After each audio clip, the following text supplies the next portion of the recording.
많은 이제 환경 쪽에서 공부하시는 분들이나 운동하시는 분들은 기후 위기를 넘어서서 기후 재난을 얘기를 하고 있습니다. 2030년 정도 되면은 더 발생하게 되고 2050년도 되면은 산불이 더 발생하고 2100년이 되면 정도 더 산불이 발생한다고 하는 보고서가 나왔어요. 뭔가 그 이야기를 들으면 참 뭔가 암담한 마음들이 참 많이 드는 것 같습니다. 네, 여러분 안녕하세요. 이번 PD 인터뷰의 시간입니다. 저희 PD 인터뷰는요, 이번에 특집으로 기후위기에 대한 이야기를 해볼 텐데요. 네, 기후위기에 관련한 다양한 이슈에 대해서 좀 이야기 나눠보는 시간을 가져볼까 합니다. 오늘은 그 중에서도 산불에 대한 이야기를 좀 나눠보려고 하는데요. 오늘 이야기 함께 나눠볼 분으로 환경교육 전문가 김현태 에코시오 대표님을 모시게 되었습니다. 반갑습니다. 네, 반갑습니다. 반갑습니다. 저희가 말씀드린 것처럼 산불에 대한 좀 이야기를 나눠보려고 그렇죠. 하는데요. 강릉 산불이 워낙 좀 크게 화제가 됐었잖아요. 이번에 산불로 인해서 없어진 그 숲의 면적이 네. 뭐 그 축구장이 520개 정도에 해당되는 엄청난 면적이 산불로 인해서 소실됐다고 하더라고요. 네, 저는 좀 맞습니다. 이게 좀 약간 가늠이 안 될 정도인데, 해가 갈수록 피해나 그 빈도수, 화재에 대한 이런 것들이 정말 많은 것 같은데, 네. 이런 산불에 대한 것들도 최근에 이제 기후 위기와 좀 연관성이 있다고 얘기할 수가 있는 걸까요? 네, 기후 위기하고 큰 연관성을 가지고 있다고 말할 수 있죠. 예전 같은 경우는 이제 날씨가 굉장히 건조한 날씨보다도 이제 습한 날씨도 같이 있었잖아요. 네네. 근데 이제 계속 기후 변화로 인해서 1도에서 2도, 2도에서 3도 정도 더 높은 국지적으로 높은 지역들이 생기면서 그 지역에 이제 건조한 날씨가 이어지게 된 거예요. 그렇게 되다 보면은 이제 그 지역에서 작은 불씨가 발생해도 그 불씨가 크게 발생해서 큰 산불로 이어지는 경우가 굉장히 많습니다. 그래서 예전보다도 더 많이 빈도가 증가하고 세기도 증가하게 되는 거예요. 실제로 대형 산불이 2020년도 작년만 해도 11건이나 발생했고요. 네네. 그다음에 올해도 이제 벌써부터 대형 산불들이 많이 이어지고 있는데요. 대형 산불이라고 하면 사람들이 되게 얼마 정도 크기일까라고 가늠이 잘 안 가시잖아요. 네. 100헥토파스칼 크기 이상의 산불을 대형 산불이라고 얘기하기도 하고요. 아니면 24시간 이상 지속되는 산불을 대형 산불이라고 얘기하는데요. 그런 산불들이 더 많이, 더 크게 지금 생겨나고 있다. 이것은 이제 기후 위기의 영향이다라고 볼 수 있죠. 그리고 기후 변화로 인해서 많은 산들이 되게 건조해지고 있죠. 그러다 보면은 이제 산불이 나죠. 그럼 이산화탄소가 막 발생하고, 그러면 또 이제 기후 변화가 또 심각해지고, 그러면 또 이제 또 산불의 가능성이 좀 높아지고, 이런 악순환이 계속 반복되는 경우도 있거든요. 그래서 기후 위기가 심각해지고 있다.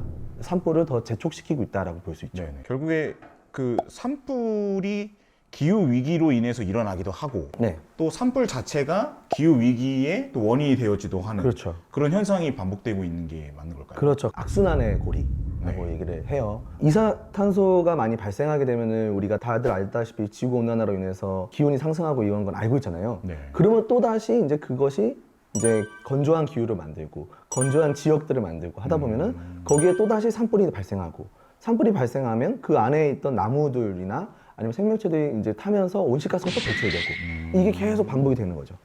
그런 문제가 발생하게 되고 산불의 빈도와 세기가 계속 증가하게 되는 거죠. 그래서 2030년 정도 되면은 14% 정도의 더 발생하게 되고, 2050년도 되면은 30% 산불이 더 발생하고, 2100년이 되면 50% 정도 더 산불이 발생한다고 하는 보고서가 나왔어요. 유엔 환경계획에서도 보고서를 낼 정도로 그만큼 기후 변화가 산불에 영향을 미치고 있다라고 보여주죠. 저는 근데 보통 이제 어렸을 때 네. 산불에 대해서 이제 뭐 조심하자 뭐 이런 것들을 배우기도 하는데, 그럴 때는 보통 이 예시로 나오는 게 그 등산객들이 뭐 산에서 취사를 한다던가 뭐 흡연을 한다던가 하는 것으로 인해서 산불이 일어난다는 걸로 많이 배웠거든요. 네네. 근데 지금 또 뉴스를 들어보면 기후 위기로 인해서 산불이 일어난다 뭐 이렇게 얘기를 하기도 하는데, 그렇죠. 그럼 산불의 직접적인 원인이 되는 것이 기후 위기라고 봐야 되는 건지 아니면은 사람에 의한 그런 피해라고 봐야 되는 건지, 저는 그게 좀 헷갈리긴 하거든요. 이것도 되게 중요한 이야기라고 볼 수 있어요. 뭐냐면은요, 이게 불쏘시개라고 하잖아요. 우리가 네네. 뭔가 타려고 하면은 재료가 필요하죠. 네네. 그 타려고 하는 재료들이 이제 더 건조한 재료일수록 더 잘 타잖아요. 네네. 그러니까 기후 변화는 그 더 산을 건조하게 만들어주고 잘 타게 만들어줍니다. 원인이 되는 거는 이제 사람에 의한 것도 있을 수 있고, 자연 발화도 있을 수 있어요. 번개가 친다든지. 번개. 여러 가지 원인이 있지만 직접적인 원인을 우리가 막기는 쉽지는 않잖아요. 뭐라면은 사람들로부터 등산할 때 담배를 피지 말고 취사 활동을 하지 말고 이런 주의를 줍니다. 네. 그래도 발생할 수밖에 없어요.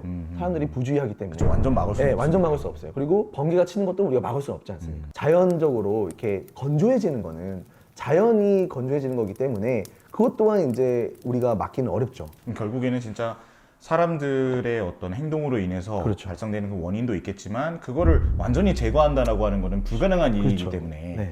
결국에는 기후 위기로 인해서 건조화된 네. 그런 산들을 어떻게 보면 해결하는 방안도 생각을 해야 된다. 그렇죠. 애초에. 네. 그런 지점들이 되는 거군요. 그러면은 산불로 인해서 저희들이 좀 입을 수 있는 어떤 피해라던가 네. 지구 생명들이 좀 입을 수 있는 심각한 문제라던가 이런 건 또 좀 어떤 게 있는 걸까요? 산불을 재난이라고 표현하잖아요. 네네. 네, 재산 피해도 많이 나지만 인명 피해도 많이 납니다. 그러니까 사람들도 많이 호흡기 질환을 갖게 되고요. 산불로 인해서. 네, 산불로 인해서. 그 지역에 사시는 분들은 재해를 맞게 되잖아요. 네네. 산불로 난 재해라 굉장히 안 좋은 물질들이 나옵니다. 그런 것들을 이제 코로 흡입하게 되면은 특히 노인분들이나 어린 아이들에게는 치명적일 수가 있죠. 그런 문제뿐만 아니라 가장 심각하게 생각해야 될 게 생물 다양성 문제인데요. 그 지역에만 사는 생물들이 있다고 생각하면은 그 지역에 사는 생물들이 서식지를 잃게 되는 거예요. 그러면은 자기네들이 원래 살던 지역이었는데 자기네 산이 타버렸어요. 그러면은 다른 데로 이주하게 되겠죠. 근데 그 이주해서 잘 살면 걱정이 안 되는데 가다 보면 거기에는 자기네들이 먹던 음식물이라든지 그 어떤 그런 게 없을 수 있잖아요. 네네. 그런 게 없다 보면 이제 자연스럽게 이제 죽게 되고 그러면 자연적으로 도태되고 그럼 생물 다양성이 위협을 받게 되는 거죠. 그런 문제들로 인해서 인간뿐만 아니라 자연 생태계 또한 굉장히 큰 위협에 놓이게 된다. 그래서 산불 자체는 정말 기후변화가 일으킨 큰 재난이다라고 볼 수 있죠. 한편으로 그러니까 그 산에 있었던 생태계들이 파괴됨으로 그렇죠. 인해서 그 우리가 흔히 얘기하는 뭐 먹이 사슬이라던가 이런 부분들도 그것도 없어지게 되죠. 그 주변에 있는 산에 있는 생명들도 결국에는 그렇죠. 산불에 직접적인 영향을 안 받더라도 그걸로 네. 인해서 또 간접적으로 영향을 받기도 하고 그렇죠. 그게 결국에 다시 또 사람에게 그게 영향이 가게 되는 네, 그런 악순환의 고리가 또 있다고 볼 수가 있는 거네요. 네 맞습니다. 아니 뭔가 이야기를 들으면 들을수록 이게 진짜 심각하구나 라는 생각이 들면서 야 이게 기후 위기라는 표현만으로도 그렇죠. 이게 충분한 건가 라는 생각이 들고 네. 그래서 또 요새는 뉴스에 보면 뭐 기후 재난이다 네. 이렇게 표현을 하기도 하고 또 제가 어렸을 때 옛날에는 기후 네. 위기도 아니고 기후 변화다 이런 그렇죠. 표현도 있었던 것 같거든요. 최근의 상황들을 좀 반영하면 네. 가장 정확한 표현이라고 한다면은 뭐 어떤 거를 좀 이야기할 수가 있을까요? 많은 이제 환경 쪽에서 공부하시는 분들이나 운동하시는 분들은 네. 기후 위기를 넘어서서 기후 재난을 재난이다. 얘기를 하고 있습니다. 왜냐하면은 기후 변화라는 단어 자체는 예전부터 많이 쓰였잖아요. 네네. 근데 기후 변화가 갖고 있는 이제 용어들의 그 시급성이나 위험성이 좀 달라요. 기후 변화라고 하면은 기후가 변한다는 것만 의미하잖아요. 그러다 보니까 사람들이 이게 얼마나 심각하고 얼마나 위급성이 있는지를 잘 모르는데 기후 위기라고 표현을 하면은 위기라는 표현 때문에 그 시급성과 위험성이 나타나요. 네, 확 느껴지는 것 느껴지죠. 위기구나. 그럼 지금 당장 무엇을 해야 되고, 이것에 대해서 피해가 얼마큼 나오겠구나. 이런 것들이 생각이 되잖아요. 네. 근데 이제 그것마저도 시급성을 더 나타내기에 충분하지 않다는 거죠. 기후 재난이라고 표현해야 이게 사람들이 정말 이걸 와닿다고 생각하는 겁니다. 왜냐하면은 재난이라는 표현 자체는 인명 피해나 재산 피해를 표현할 때 재난이라는 표현을 네, 써요. 네. 근데 지금은 이미 산불로도 많은 인명 피해가 나오고 있고 재산 피해가 나오고 있잖아요. 그런 거를 봤을 때 이제 기후 재난이라고 표현하는 게 훨씬 적합하지 않을까라는 이야기들이 나오고 있습니다. 그래서 실제로 많은 국가들 중에서 국가 전체가 그런 경우도 있지만 이제 시나 도시에서 비상사태 선포를 하는 곳들도 있어요. 행동하지 않고서는 이 기후 위기, 기후 재난을 막을 수 없는 거죠. 네, 이젠 그 단계까지 왔다고 봅니다. 뭔가 그 이야기를 들으면 참 뭔가 암담한 마음들이 참 많이 드는 것 같습니다. 결국엔 저희가 이제 산불에 대한 이야기를 하고 있었는데 그럼 이런 산불을 기후 위기로 인해서 더 많이 심각해지고 그렇죠. 있다고는 하지만 조금이나마 저희가 그것을 좀 바꿔가기 위한 어떤 노력들을 할 수 있다면 어떤 게 좀 할 수가 있을까요? 노력이라고 하면은 두 가지가 있을 것 같아요. 직접적인 노력이 있을 수 있고 간접적인 노력이 있다고 저는 생각을 해요. 직접적인 노력은 뭐냐면은 제일 좋은 건 나무를 심는 거죠. 우리 예전 같은 경우는 4월 5일 하면 식목일이 있었잖아요. 네네네. 식목일 때 되면은 이제 온 가족이 다 같이 밖으로 산으로 나가서 이제 나무를 심었잖아요. 네. 지금은 이제 공휴일이 아니지만 그래도 우리가 주기적으로 3월, 4월쯤 되면 이제 나무를 심으러 좀 가족끼리 나가서 나무를 심는 게 가장 직접적인 역할이 될 수 있을 것 같고요. 간접적인 도움이 될 수 있는 역할이라 하면은 실제로 이제 이런 산불을 예방하기 위한 사람들이 많이 있어요. 산마다 지킴이 분들이 있습니다. 지킴이요? 네. 제가 이제 북한산 지킴이거든요. 북한산 지킴이를 하고 계세요?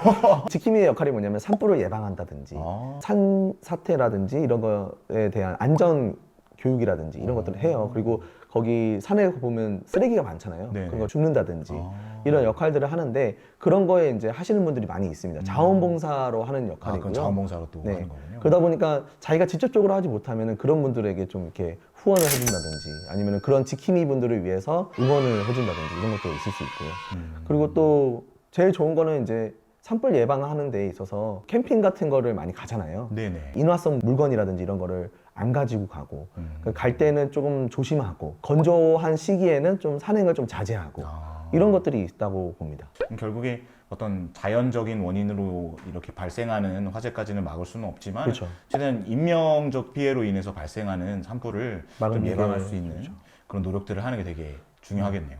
네, 네. 알겠습니다. 감사합니다. 이번에 이제 이렇게 기후 위기라는 테마를 가지고 산불에 대해서 같이 이야기해보는 시간 가졌는데요.